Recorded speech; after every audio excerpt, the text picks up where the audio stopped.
बुलबुल नाम की एक लड़की थी जो अपनी माँ और छोटे भाई अर्जुन के साथ रहती थी। उसके पापा काफी वक्त पहले गुजर गए थे।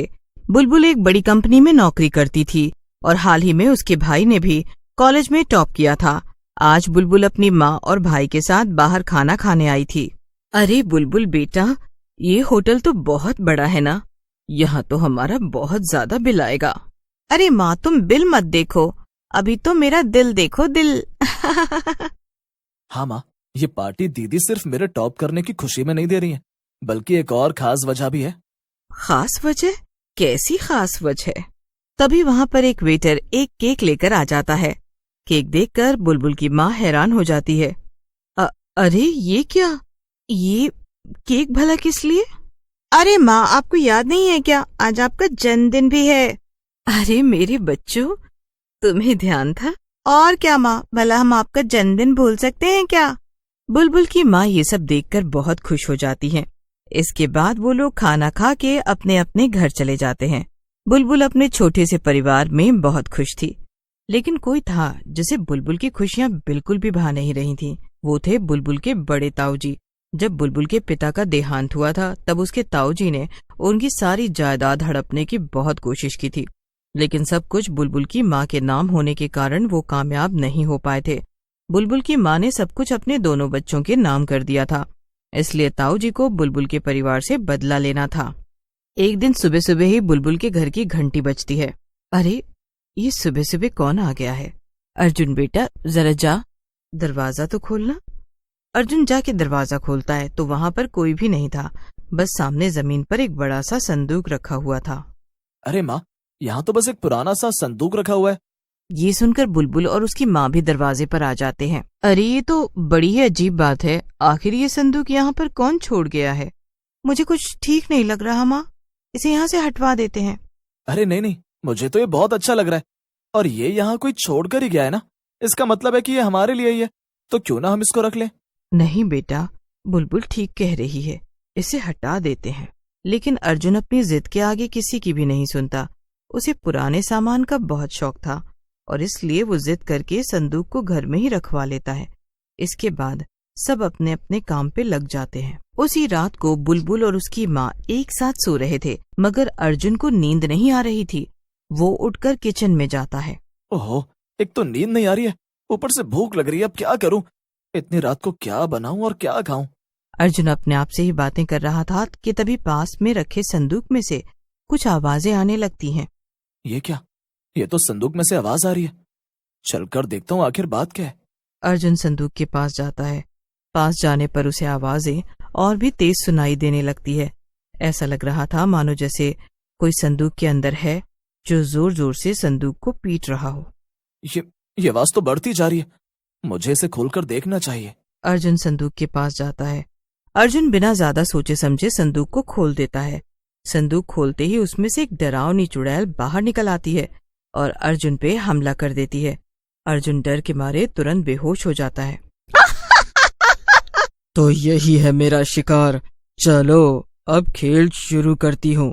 चुड़ैल अर्जुन को उठा लेती है और उसे लेकर कहीं चली जाती है। सवेरा हो जाता है और बुलबुल की माँ परेशान होकर बुलबुल को उठाने आती हैं। बुलबुल, उठ जा बुलबुल, अर्जुन कहीं भी नजर नहीं आ रहा है। क्या? कैसी बात कर रही हो माँ? यहीं कहीं होगा, इसमें इतना परेशान होने की क्या जरूरत है? नहीं बुलबुल, मैंने हर जगह देख लिया है। बुलबुल और उसकी माँ पागलों की तरह सारे घर में अर्जुन को ढूंढ रहे थे, लेकिन उन्हें वो कहीं भी नजर नहीं आया। तभी बुलबुल का ध्यान जाता है कि संदूक अपनी जगह पर नहीं है। ये क्या? वो संदूक कहाँ गया? कल तो वो यहीं पर रखा हुआ था। तभी बुलबुल को अपनी माँ के चीखने की आवाज सुनाई देती है। बुलबुल भाग के रसोई में जाकर देखती है तो रसोई में उसकी माँ सदमे में खड़ी थी और सामने एक डरावनी चुड़ैल खड़ी थी। वो एक जिंदा मुर्गा पकड़कर ले आई थी और उसे रसोई में छुपकर खा रही थी। ये सब क्या है? ये तो एक चुड़ैल है। मेरा बेटा कहाँ है?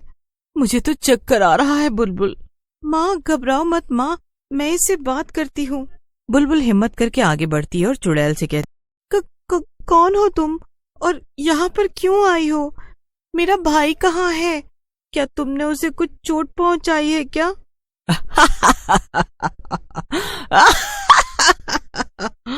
नहीं, अभी तक तो मैंने उसे कुछ भी नहीं किया है, लेकिन उसके पास ज्यादा वक्त नहीं है, इसीलिए तुम्हें उसे जल्द ही ढूंढना होगा। चुड़ैल की बात सुनकर बुलबुल की माँ जोर जोर से रोने लगती है। मगर मगर तुम ये सब क्यों कर रही हो? भला तुम हमसे क्या चाहती हो? बुलबुल और उसकी माँ पलटकर देखते हैं तो वहां पर उसके ताऊ जी खड़े थे। आप यहाँ भला क्यों आए हैं? अब आपको हम लोगों से क्या चाहिए? मुझे तो तुमसे हमेशा से बस एक ही चीज चाहिए। तो क्या ये सब तुमने पैसों के लिए किया है? तुम्हें शर्म नहीं आती हम लोगों को ऐसे परेशान करते हुए? अरे आखिर तुम्हें कितना लालच है? अरे जिस प्रॉपर्टी के तुम पीछे पड़े हो ना, वो मेरे पति की है और अब मैंने उसे अपने बच्चों के लिए बचा के रखा है। तुम्हें वो कभी भी नहीं मिलेगी। अरे पागल औरत, अगर तेरे बच्चे बचेंगे तब तो तू उन्हें प्रॉपर्टी देगी ना, लेकिन ये चुड़ैल तो उन्हें मार डालेगी। हाँ। बुलबुल और उसकी माँ ये सुनकर डर गए। माँ, हमें नहीं चाहिए कोई प्रॉपर्टी, आप इन्हें सब कुछ दे दीजिए। मैं बस यही चाहती हूँ कि अर्जुन सही सलामत वापस घर आ जाए। ये सुनकर बुलबुल की माँ ताऊ जी से कहती है, ठीक है, मुझे मंजूर है, बस मेरे बेटे को वापस कर दो। ये हुई ना बात। ठीक है, ये लो, इन कागजों में साइन कर दो, इसके बाद मैं तुम्हें बता दूंगा कि तुम्हारा बेटा कहाँ है। बुलबुल की माँ साइन कर देती है और फिर कहती है, लो, कर दिया मैंने साइन। अब मुझे बताओ कि मेरा बेटा कहाँ है? लेकिन वो मैं कैसे बताऊं भला, वो तो मैं भूल गया। अरे तुम्हें याद तो होगा ना, मुझे भूलने की बीमारी है। तुम लोगों ने मुझे इतने साल तक परेशान किया है, तो क्या मैं तुम्हें ऐसे ही छोड़ दूंगा?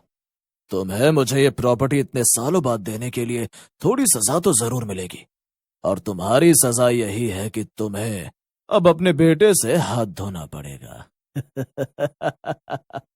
ये सुनकर बुलबुल और उसकी माँ के तो मानो होश ही उड़ जाते हैं।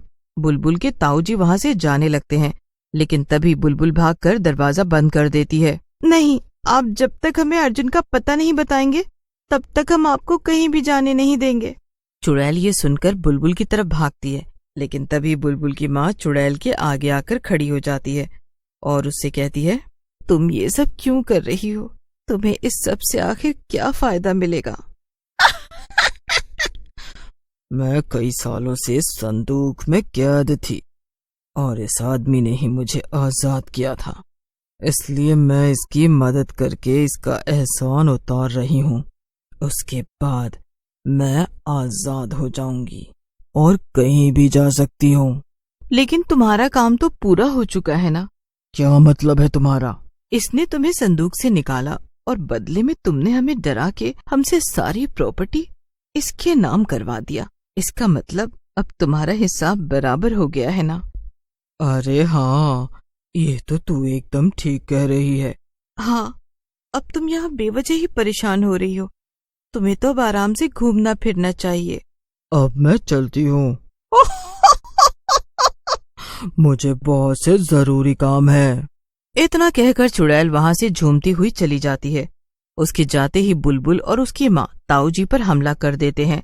वो दोनों उसे खूब मारते हैं और उस प्रॉपर्टी के कागज को भी फाड़ कर फेंक देते हैं। अरे मगर मुझे नहीं पता कि वो कहाँ है। वो तो उस चुड़ैल को ही मालूम होगा ना, उसने ही अर्जुन को गायब किया था। ये सुनकर बुलबुल और उसकी माँ परेशान हो जाती हैं। उन्हें समझ ही नहीं आता कि अब वो क्या करें। ये क्या, उस चुड़ैल को ही ये पता था कि अर्जुन कहाँ है, लेकिन फिर भी वो चुपचाप वहां से चली गई। इसका मतलब कि उसने ये जानबूझकर किया है। मगर क्यों? उसे अब हमसे क्या चाहिए भला? ये तो उसे ढूंढकर उसी से पूछना पड़ेगा। बुलबुल, ताऊ जी, जल्दी हमें बताओ कि वो चुड़ैल कहाँ होगी, वरना हम अभी पुलिस को बुला देंगे और फिर आप अपनी बाकी की बची हुई जिंदगी जेल में काटिएगा। बुलबुल और उसकी माँ फौरन उस चुड़ैल को ढूंढने निकल जाते हैं। वो सीधा उस तांत्रिक के पास जाते हैं और इधर ताऊ जी रफू चक्कर हो जाते हैं। क्या बुलबुल और उसकी माँ को अर्जुन वापस मिल पाएगा? क्या होगा ताऊ जी का? ये जानने के लिए आपको देखना होगा संदूक से निकली चुड़ैल